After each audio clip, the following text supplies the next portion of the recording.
What's up, snipers? Stock Sniper Nick here, and tonight we're gonna go over the watch list for tomorrow morning, which is Wednesday, July 7th. So for tonight's video, we have 3 different sets of stocks we're gonna talk about. We actually aren't in any of them overnight, so this will be a good one for us to sit back and be able to analyze good-looking charts that could potentially line up for some plays tomorrow morning or later on this week. And if you don't got the tickers we got, put them down on the list. Get some new tickers on the list. If you're brand new to the channel, welcome guys. We do this every single Tuesday night. Before we dive in, I want to give a quick shout out to the team in the Sniper chat. Everybody that got in there after a long weekend. Happy 4th of July weekend, guys. So on the left side is our watch list, and on the right side is TD Ameritrade's Think or Swim. We have 4 groups of stocks that we're going to talk about. If you're trading with us, we have our own niche, and we're really focused on 4 patterns that we really lock in on. So for tonight, we're actually going to talk about 2 of the patterns. The first pattern that we're going to talk about is a 52-week breakout, and that's on this sub-penny stock PBYA, and actually finally made it to Pennyland today. Couldn't hold it, but it is showing some nice signs. It is showing some bullish signs. It did show that it had legs today, spiking 50%. So let's go ahead and let's dive into this one. Again, the ticker is PBYA. On the watch list we wrote, it's an OTC sub-penny stock that broke out at its high a day of 0.0083 this morning, and it ended up pushing 25%. And then after it dipped, it actually held the breakout from 1 o'clock on throughout the rest of the day. Now, we did not grab PBYA because with the sub pennies, we want to make sure we get in really good positions so that way we're not really risking much. You want to make sure you're protecting the boat. That's the first goal, especially if you're a newer trader. We wanted to see a dip closer to that 0.0083 breakout around power hour, and we had an eye on it. It was on the sniper scope, but it never really came down far enough. It came down to 0.0088, but it never broke that and actually held that breakout into the close, which is a bullish sign for this stock. For us, since we're not in it overnight, we're just gonna watch and see if it could shake out in the morning. And if it does get that shakeout in the morning, which a lot of these stocks have been getting, there is some support down here at 0.007. If we get a quick enough shakeout, we'll be watching this one for potential continuation because it did just break out today. All right, the next one on the list, guys, this is actually a former 52-week breakout from last week. And as you can see, after it broke out, it had an awesome push. And this is why we like watching the breakout plays. This one, NLST, look at this. After it breaks out at 3, it pushes and goes all the way from 3 to top out at 585. So very nice breakout move. However, now that it is on day 4 of the breakout and the initial move before the breakout, the first green day started at 210. So it is up, a significant amount, almost 300% from that initial move.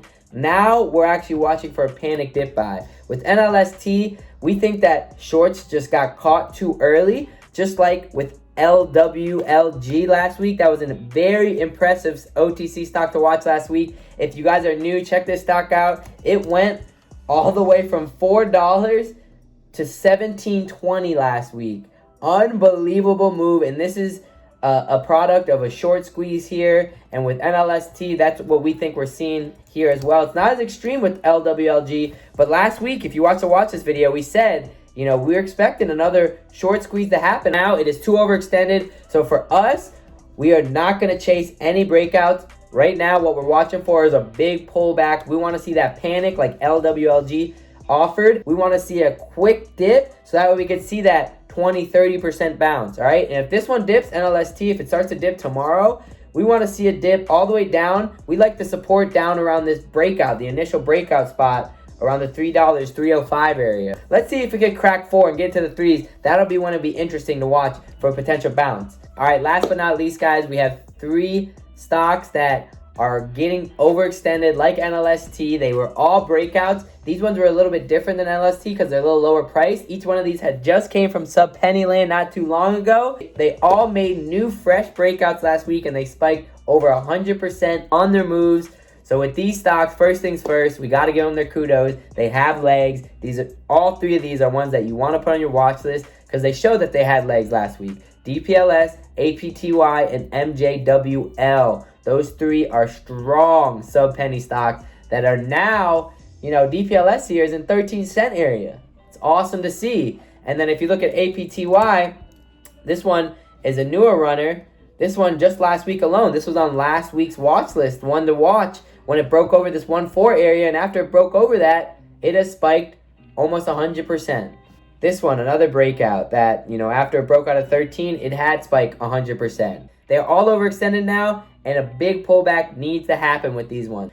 You want to look into them and see where the supports are on the run-up, so the multi-day support. So with DPLS, we want to see a big dip here, and we want to see it dip back to where it initially broke out. It looks like it has support around there in the 9-cent area, and that'll be a pretty big dip for that one. For APTY, this one has been grinding the past couple days. After it broke out, it has pushed up to 256, but it dipped a little bit today, and now that it showed some weakness, we're going to keep an eye on it tomorrow morning. We like the support that we were talking about, the resistance we wanted to see it break in this 1-5 area. That was that resistance spot that we're waiting to see if it can break. So if this can dip back down there, that'll be nice to see if it can hold that 1-4, 1-5 area. That's a good spot to potentially play a panic dip buy off of. And then last but not least, MJWL. This one went 100% last week, and this one actually showed weakness today. It's the only one that actually closed red today, so the weakness has started. And since it is red 10%, if it panics even more tomorrow, we already have a little bit of the panic starting. So this one could really dip. So if this one dips,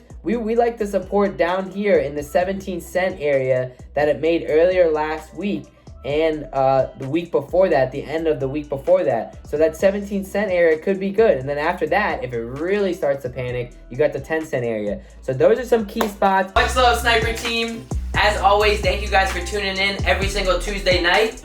For the snipers in the chat and the website, we got Webinar Wednesday tomorrow. We'll be talking about our week of trading, and we got a good first screen day that we're going to break down with the team. So make sure you guys tune in. If you guys are new, it's www.thestocksnipers.com. That's where we're at, trading with the chat every single day. Alright, for everybody else that comes and joins us every week, my YouTube team, we'll be back here next Tuesday night, talk about a new group of stocks. If you guys have any questions, anything like that, make sure you write them down in the comments, and we'll get to you right away as soon as we could. Much love, snipers. Everyone enjoy their Taco Tuesday out there. Sniper Nick is out.